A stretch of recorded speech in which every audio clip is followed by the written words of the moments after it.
Welcome to the FlightBridgeED Podcast series. Hey everybody, Eric back with you. Today we're going to continue our nightmare series on our case studies, and we're going to talk about advanced hemodynamics. We're going to look at a case of a 58-year-old male patient that was very, very sick, presented initially with shortness of breath, weakness, malaise. This progressed into a pretty significant illness. So we're going to tie this into advanced hemodynamics. I'm going to break off and kind of talk about the different parts of a SWAN, a pulmonary artery catheter.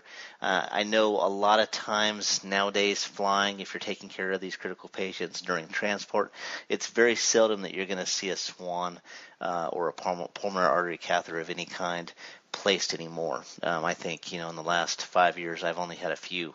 So for test purposes, if you're taking these advanced certification exams that I know many of you are studying for right now, I get a lot of emails every week from people that are currently preparing for these exams, whether it be the FPC or the CFRN. So we can apply these concepts and use these concepts for your test taking purposes. And so maybe by applying this to a case study like this, it's going to become more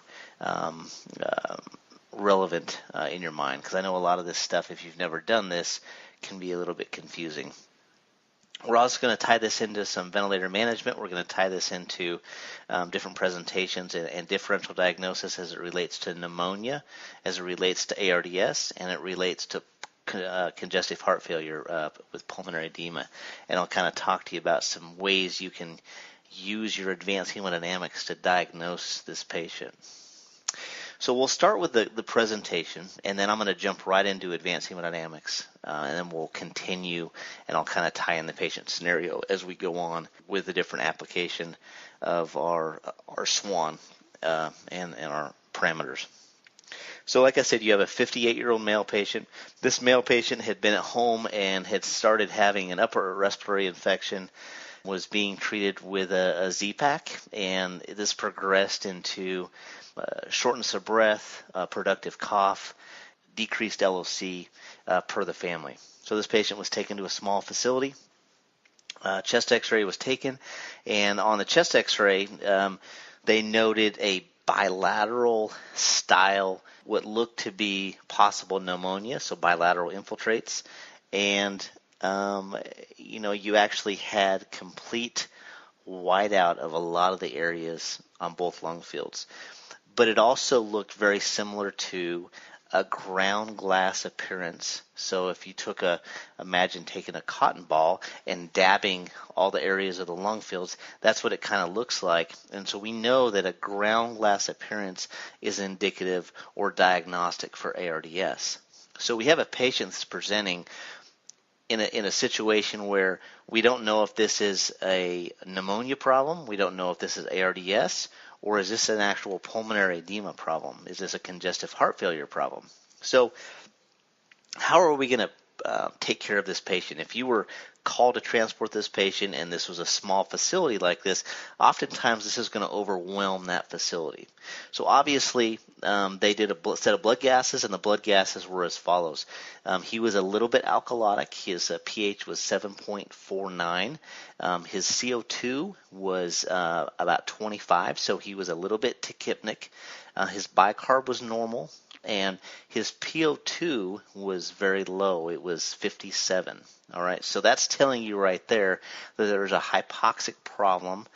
He's alkalotic. We know that anytime a patient goes into that primary early stage of shock, that compensatory stage of shock, oftentimes they're going to be alkalotic because they're tachypnic. They're trying to compensate, and that's going to lead to blowing off that CO2, which is going to raise that pH into the alkalotic state. So that's something that shouldn't really alarm you. That should be something that you should expect. After you arrive on scene, you get this history, you get this presentation, you identify that the patient does have a history of right-sided heart failure, is on a diuretic, Lasix, and has a history of MI and some stent placements a few years back. So the potential is there for some type of heart failure problem. We need to be very thorough in our diagnosis in this situation. Again, is this congestive heart failure? Is this pneumonia? Is this ARDS? Right? If this is ARDS, we know that this patient could decompensate and become very, very sick very, very quickly. We also know that ARDS is a secondary issue that happens from an inflammatory response from some type of foreign invader, and it can be anything that triggers this response. So let's quickly talk about how we would identify each one of these chest X-rays. His chest X-ray looked very, very horrible. Like I said, when we look at a chest X-ray, you want to be able to see those long margins. You want to be able to see that diaphragm. You want to see normal expansion of that chest. And you want to see good interstitial markings of those airways throughout.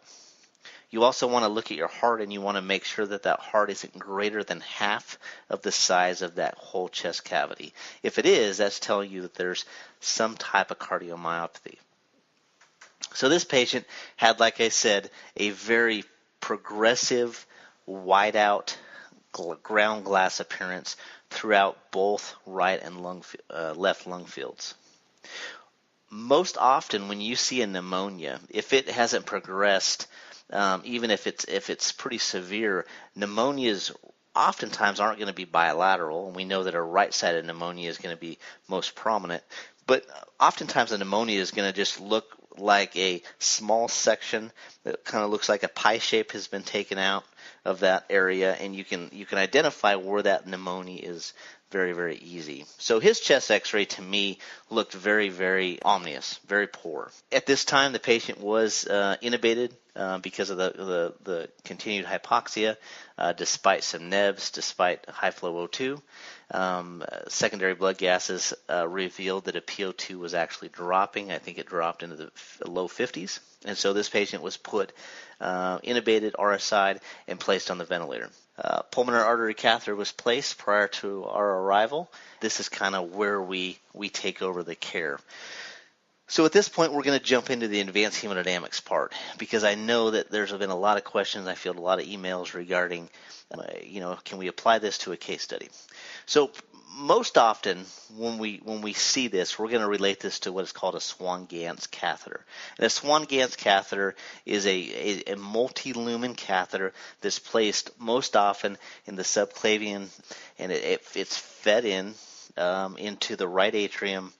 It's fed down through that right atrium, through that tricuspid valve. It's floated into the right ventricle. It's never left into the right ventricle. We'll talk about that a little bit further here in a few minutes. It's passed through that right ventricle up into the pulmonary artery through the pulmonic valve, and that's where it's actually secured. There's multiple things that this Swan-Ganz, or I should say a pulmonary artery catheter, is going to tell you. And there's multiple ports on this catheter that we need to be able to identify, and it's very important to identify. So once it's secured and once it's actually sitting in that pulmonary artery, we're going to actually watch, and we're going to be able to see a waveform. And the waveform that you're going to be identifying is called a pulmonary artery waveform. And that's where you actually have a dicrotic notch. That dicrotic notch is telling you that every time you see that pulmonic valve is actually closing. It's very important to understand the difference of that dicrotic notch and what that means. It can mean two different things. For the purpose of this presentation, what we're talking about is a pulmonary artery catheter that's actually placed in the subclavian artery, and every time that pulmonic valve closes, that's indicative of that dicrotic notch on the pulmonary artery, and that's important to know. If you ever see in a test, and the test is telling you that you're actually looking at a balloon pump, and that balloon pump tip is actually the art line, whenever you see that dicrotic notch on the pulmonary artery waveform, that's indicative of the aorta closing or the aortic valve closing. Two different things. So imagine that balloon pump, balloon catheter pointing upward through that aortic root, and it's actually looking at that aortic valve. And every time that aortic valve closes, that's at the end of that systolic phase, and that's indicative of that dicrotic notch. For the purposes of this presentation, though, we're talking about, again, the subclavian, and it's placed in the subclavian, and it's looking at the pulmonic valve. Okay, I just wanted to make sure you understand that you need to read the question if you're in a test purpose. I think it's important to understand that there's two different ways to look at that, and when you are taking a test, read the question very thoroughly to identify what it's asking you. Okay, so let's really quickly go through the different ports that you would have on a pulmonary artery catheter. All right. The first port and the most important port that we need to talk about is the distal port. And the distal port is used for two things and two things only. The distal port is the port that actually goes, it says distal at the very top. It'll be labeled distal. And that distal port is the very tip of that pulmonary artery catheter. That tip is actually sitting in the pulmonary artery, and it's looking at the pulmonic valve closing, okay? That tip also has a little balloon on the end of it, and that's how we inflate to advance that into the wedge position. So here's the two things that we use this for. Number one, to advance it into the wedge position, and number two, to transduce a pulmonary artery waveform. That's it. We never want to push medications through this distal port. We don't want to push fluids through the distal port, just to transduce that waveform. So our pressure bag system with our pressure line and our bag that's filled with 300 millimeters of mercury of air, that's hooked to that top port, that white port on the top of the Swan Ganz catheter. Again, only used to transduce the pulmonary artery waveform. That's what's actually giving you that pulmonary artery waveform, that's showing you that dicrotic notch, and to actually wedge into the pulmonary vasculature to get a pulmonary capillary wedge pressure. So that's the only two reasons why we're going to use that. Another port that's used is called a thermistor port, and this is going to be a blue computerized phone cord, I should say, looking port. Not all Swan Ganz catheters is going to have this option, but basically what this is when you're in the ICU and you have the capability of having a thermistor monitor, it's actually going to spit out cardiac outputs constantly. So it's going to tell you what the patient's cardiac output is. Not all Swan Ganz catheters have that. The next port is called the proximal injectae, or there's also a proximal infusion port, and they're the same exact thing, so we can use them interchangeably. What those two ports are doing is they're actually sitting, there's little holes in that pulmonary artery catheter, and as you advance that through and the tip is sitting in the pulmonary artery, further up the catheter there's little holes, and those little holes are actually sitting in the right atrium. Okay, so that's in the central circulation.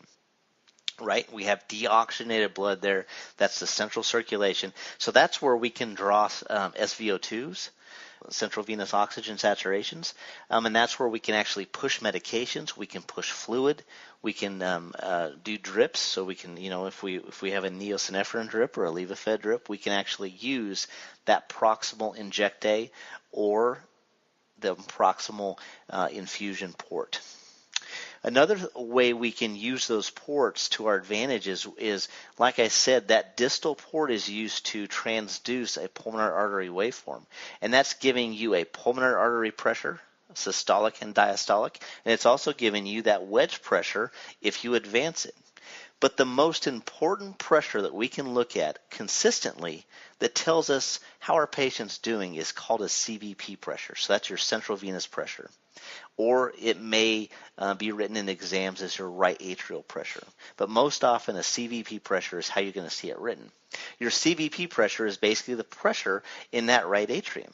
And so you have two different ports. Like I said, you have an injectae and an infusion port that actually feed into that right atrium. So what you can do is you can have one of those ports used for medications, fluid administration, and you can have that second port and you can actually transduce with a second pressure setup and have a consistent CVP pressure so you understand what's going on in the central circulation. And I'll explain why that's so important here in a second.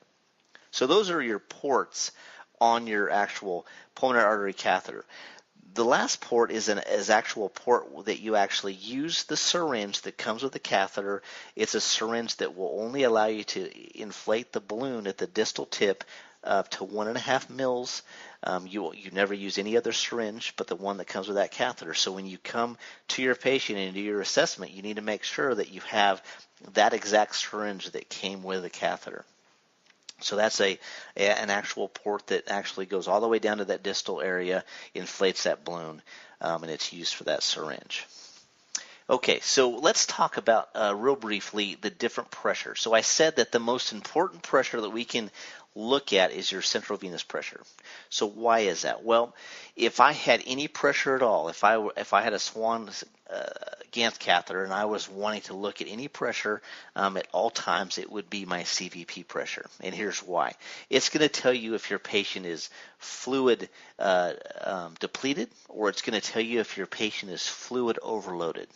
And if you can think about, everything comes into that right atrium, and then everything downstream from that is going to reflect everything back to that CVP. So how do I explain that a little bit better? What I'm saying is, if you have a dam, if you have something like, let's say we talk about a beaver dam, and a beaver dam builds a dam in between the pulmonary artery and that left atrium. Well, that's going to cause a back pressure back into the right ventricle and into the right atrium. So you're going to see that reflection in that CVP pressure. So that CVP is the starting pressure that we can look at, and it really is important in guiding our care in a lot of different areas. Your normal CVP range in most books that you can read is 2 to 6 millimeters of mercury. Okay, so 2 to 6 millimeters of mercury is your standard CVP.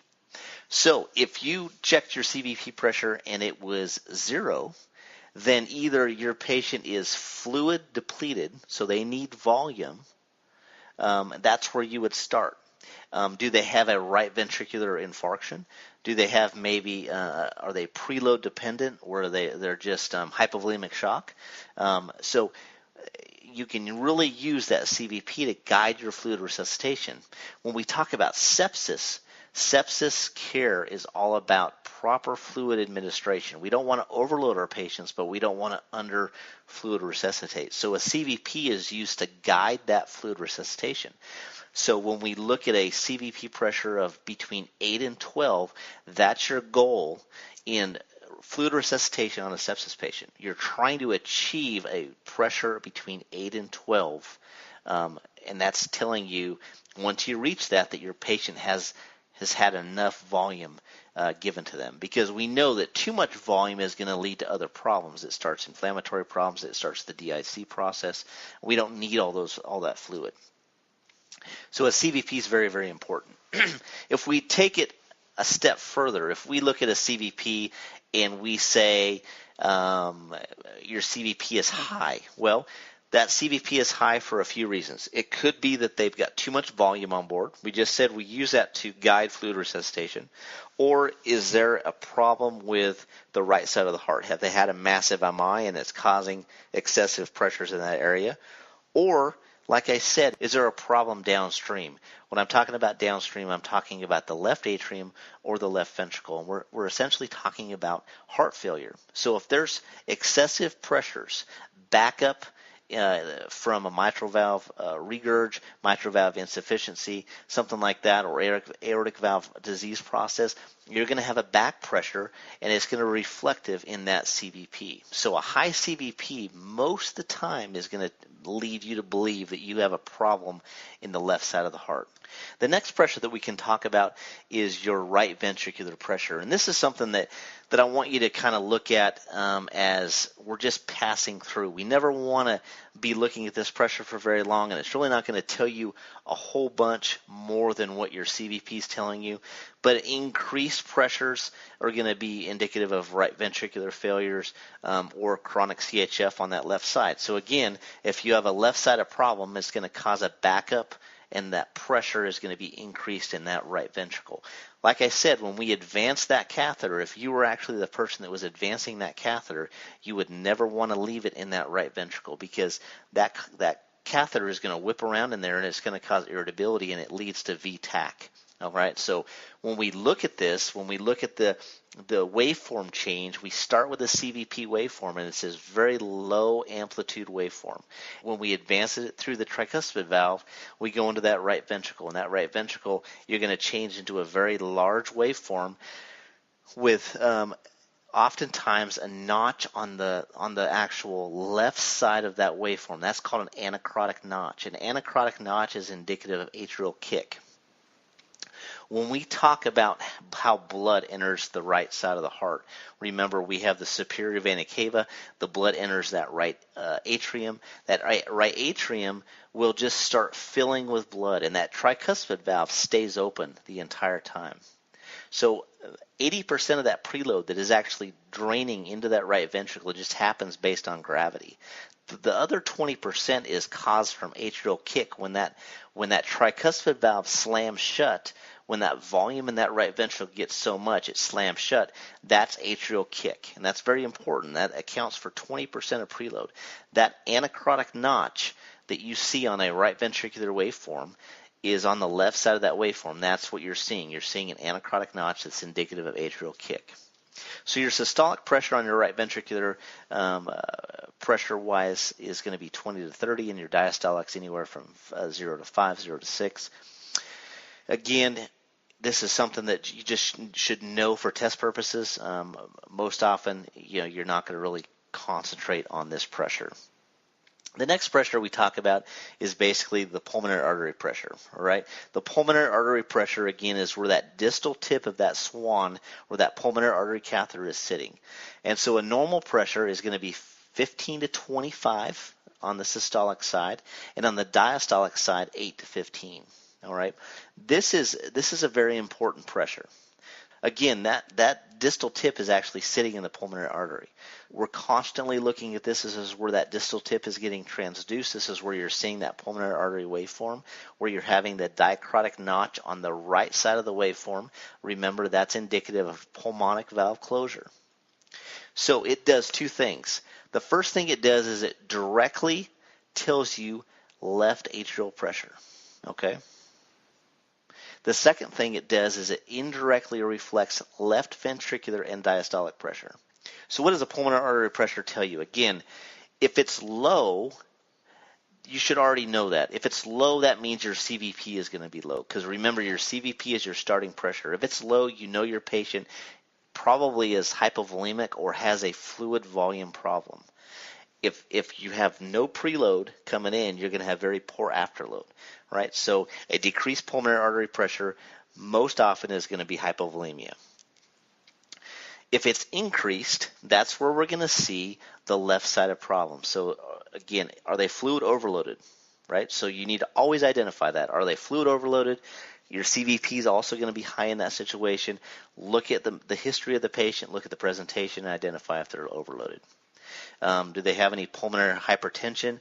Do they have mitral valve regurg? Do they have any aortic valve problems, things like that? Or do they have congestive heart failure? So those are the things that will raise that pulmonary artery pressure up. All right, the next pressure is your pulmonary capillary wedge pressure, right? And we said your pulmonary capillary wedge pressure is basically synonymous with that pulmonary artery pressure. It again looks indirectly at left atrial pressure. Remember, I said that the pulmonary artery pressure is a direct indication of left atrial pressure. Your pulmonary capillary wedge pressure is indirectly related to that left atrial pressure, and it looks basically at that preload of the left side. So your preload to your right side is your CVP. Your preload to your left side is actually your wedge pressure. Okay, so your wedge pressure normally should be 8 to 12 millimeters of mercury. That's pretty normal. Remember, we get that wedge pressure by using the syringe that came with the catheter, by filling that distal tip, that balloon, to no more than 1.5 mils. You're advancing that catheter at the same time. Once it goes into the wedge position, once you see that pulmonary artery waveform change to that wedge, low amplitude waveform, then you're going to stop. If it only took 1 mil of air to do that, then that's where you're going to stop. You're going to wedge it, you're going to get the number, and then you're going to deflate the balloon before you pull it back. Watch that waveform change from the wedge waveform back into the pulmonary artery waveform, and then secure the catheter. So again, your normal is 8 to 12 millimeters of mercury, and that's going to be your identifying number. So again, if you have a decreased wedge pressure, again, always think about hypovolemia. That's going to match your low CVP. Or does your patient have any medications being administered at that point that could cause any vasodilation, right? So are they on a medication like nitro, nipride, cardine, anything like that? An increased pulmonary capillary wedge pressure, the problem with that left ventricle. Do we have a problem with the mitral valve? Do we have a left-sided problem? Okay, so continuing. So when we look at this, when we identify these things, how can we apply this to our patient presentation? Like I said, this patient is 58 years old. He came in with severe respiratory distress. Chest x-ray looked very, very horrible. Initially diagnosed by the physician as a bilateral pneumonia. The flight crew gets there, they look at this, and they identify this could possibly be ARDS. They start broad-spectrum antibiotics, and that's the big thing in this situation. Whether this is pneumonia, whether this is CHF, whether this is ARDS, the big thing for this patient is early, very aggressive antibiotic therapy. So Levaquin, gentamicin, vancomycin, hit it, all three broad-spectrum, gram-negative, gram-positive. Very important to be aggressive with your antibiotic therapy. As we said before, this patient has a history of congestive heart failure. And so how do we know what's some diagnostic ways to identify if this is a pneumonia problem? And if this is a pneumonia problem, has it progressed to ARDS? Was this a situation where he started out having a bilateral pneumonia and the patient's having an inflammatory response now, and we have a progressive ARDS situation? And we can use some diagnostic tools because we have that pulmonary artery catheter in place to do just that. And here's the thing. When we look at ARDS is something that we've talked about in the past podcast, is a very, very important concept to understand. It kills millions of patients, and we have to be very aggressive with our treatments. We have to change how we treat our patient with regards to the ventilator, with sedation, with pain management, and with our antibiotic therapy, right? This is ARDS secondary to an infectious process. Well, we don't want to wait to identify if this is a viral pneumonia versus a bacterial pneumonia. We need to just treat it as a bacterial pneumonia until proven otherwise. But because we have that pulmonary artery catheter in place, we can identify very, very quickly based on a few things. All right. Number one, acute onset. How quickly did this patient decompensate like this? Well, I said that he had an upper respiratory infection, progressed over a few days, even though he had a Z-Pack, and he progressed into the ER with severe respiratory distress, malaise, decreased LOC. The second thing is he had a bilateral presentation on his chest x-ray. Oftentimes, like I said, a pneumonia is going to progress unless it's very, very severe on one side, most often the right side. This patient had that bilateral infiltrates on the chest x-ray, and again, ground glass appearance throughout. So if you took a cotton swab and you were to swab that chest x-ray, just imagine doing that. That's what it's kind of going to look like. And this is where we can use the advanced hemodynamics. This is where if you want to advance that pulmonary artery catheter into the wedge position, you can use a pulmonary artery wedge pressure to diagnose if this patient is in pulmonary edema secondary to congestive heart failure, or if this is ARDS. And the parameter to look for, we said a normal wedge pressure is 8 to 12. That's normal. So if this patient is already having some pulmonary hypertension oftentimes is secondary to pulmonary hypoxia, he's already hypoxic, your wedge pressure may be high as it is. If it's greater than 18, so let's say we advance this catheter and we get a number that's 20 millimeters of mercury, what that's telling you that's diagnostic for that this patient is actually suffering from congestive heart failure with pulmonary edema, and that is what you're seeing on the chest x-ray. But in this situation, this patient's wedge pressure was 16, and that's diagnostic for ARDS. So if you have a pulmonary capillary wedge pressure that's less than 18 millimeters of mercury, and you have an absence or a clinical absence of any left atrial hypertension, right? So is your pulmonary artery pressures matching that wedge pressure? We said that that's an indirect look at that left atrial pressure being the wedge. So you have a low wedge pressure, less than 18, and then we can start looking at what's called the PaO2 FiO2 ratio. And what you're going to do is you're basically going to take what their actual PaO2 is, and you're going to divide that by their FiO2. If it comes out less than 200, it's ARDS. And so what that's telling you is the patient has an associated hypoxemia along with this presentation. This patient presented just like this, had a wedge pressure of 16, had a very low PaO2 FiO2 ratio. I believe it was about 125.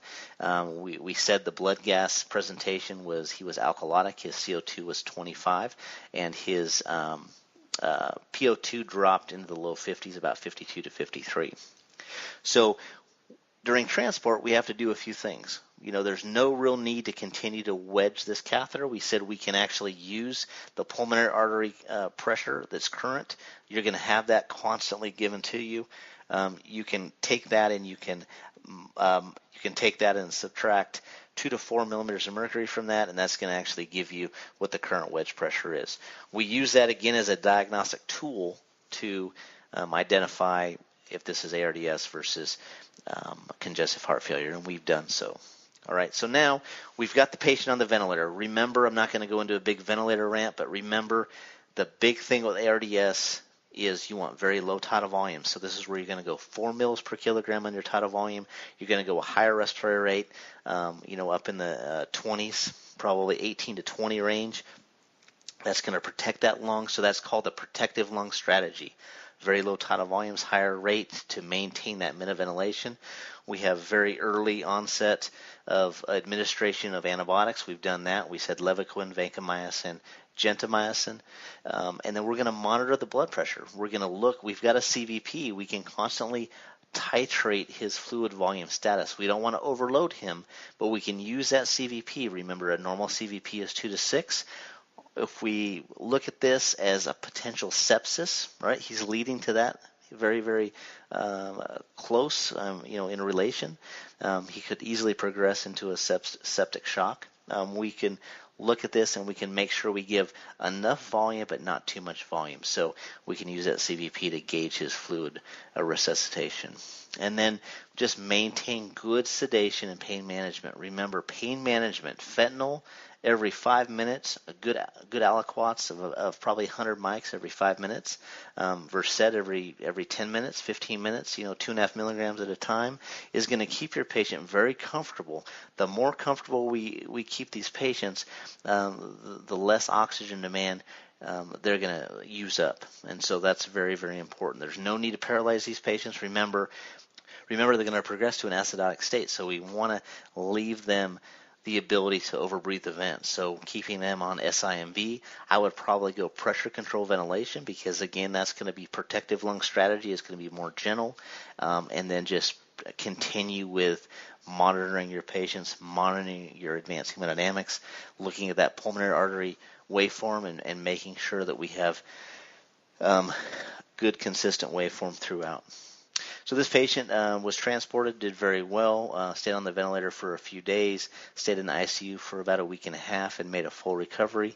And this was a bilateral viral pneumonia that actually progressed into ARDS, and the patient did really well. And so that's all I have for this presentation. If you have any questions regarding advanced hemodynamics, if you want me to do a different podcast that focuses strictly maybe on a cardiac presentation, just please email me. Remember, it's eric@FlightBridgeED.com, and I'd be happy to do a podcast regarding the cardiac problem associated with all these different parameters.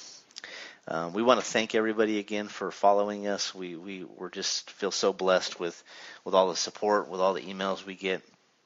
I believe our listener downloads for the first year and a half, we've hit over 50,000 downloads. So that's a big testament of you guys. Thank you so much. We know that we're nothing without you. Our books are doing really well. If you haven't looked at one of our books, you can actually go online to our website, www.FlightBridgeED.com, and you can check it out. Go to the online store. You can buy them in a package deal where you get both books. The book that we actually give in the review class that's kind of set in outline format. There's a lot of pictures, there's charts, there's questions, and then we have the fast exam prep book that's been getting rave reviews, and we've been doing real well with that. And again, I get a lot of emails, and I just want to thank everybody for the encouragement. And we're going to continue to try to put out good products, and we really do listen to your feedback.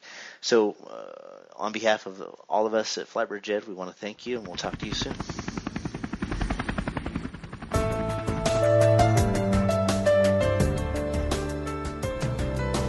We want to thank you for following FlightBridge Ed.